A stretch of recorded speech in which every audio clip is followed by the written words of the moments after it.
নামাজের কতটুকু আগ দিয়ে যাওয়া যাবে, অর্থাৎ নামাজি ব্যক্তির কতটুকু সামনে দিয়ে যাওয়া যাবে, এটা হলো প্রশ্ন, খুব দরকারি একটা প্রশ্ন। নবী করিম সাল্লাল্লাহু আলাইহি ওয়াসাল্লাম বলেছেন, সালাত আদায়কারী ব্যক্তির সামনে দিয়ে হাঁটাটা যে কত জঘন্য অপরাধ, এটা যদি জানতো যে হাঁটে সে, তাহলে সে 40 পর্যন্ত অপেক্ষা করতো, তারপরও সালাত আদায়কারী ব্যক্তির সামনে দিয়ে ক্রস করতো না, অতিক্রম করে যেত না। এই জন্য সালাত আদায়কারী ব্যক্তির সামনে দিয়ে হাঁটতে হলে হয় তার সামনে একটা সূত্রা লাঠি বা পিলার কিছু দিয়ে না হাঁটবে, তার বাইরে দিয়ে, এরিয়ার বাইরে দিয়ে হাঁটা যাবে।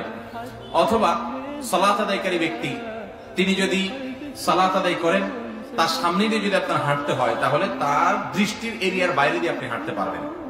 তিনি সূত্রা টুত্রা কিছু নিয়ে দাঁড়ান নাই, ভুল করেছেন। উচিত তার কোনো কিছুর সামনে গিয়ে সালাত আদায় করা, সূত্রা দিয়ে দাঁড়ানো। হঠাৎ তিনি মসজিদের এমন জায়গায় দাঁড়ায় গেছেন যে সূত্রা নাই, অথবা তিনি 1-2 রাকাত পরে এসে দাঁড়াইছেন, এখন সালাম ফিরাইছে ইমাম, তিনি তারগুলো আদায় করতেছেন, সূত্রা নেওয়ার তো সুযোগ হয় নাই।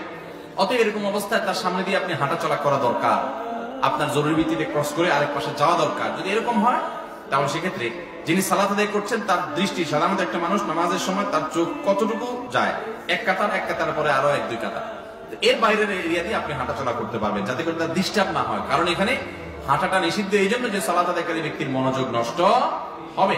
এবং এই জিনিসটা এরকম জঘন্য, নবী সাল্লাল্লাহু আলাইহি ওয়াসাল্লাম এও বলেছেন, সালাত আদায়কারী ব্যক্তির সামনে দিকে হাঁটা চলা করে, সেই জন্য তার সাথে যুদ্ধ করে, অর্থাৎ তাকে থামায়, তাকে যেন প্রতিহত করে।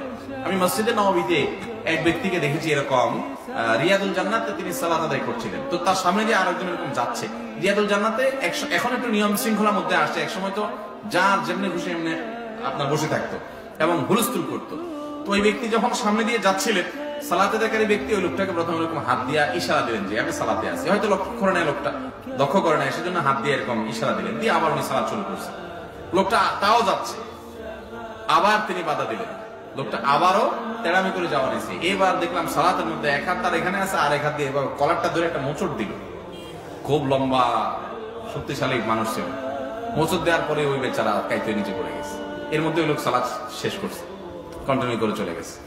তো সালাত আদায়কারী ব্যক্তির সামনে দিয়ে কেউ যাওয়া, এটা খুব জঘন্য অপরাধ, আমরা অনেকে জানি না। কিন্তু যিনি নামাজ পড়বেন তার দায়িত্ব হলো কোনো কিছুর সামনে দাঁড়ানো।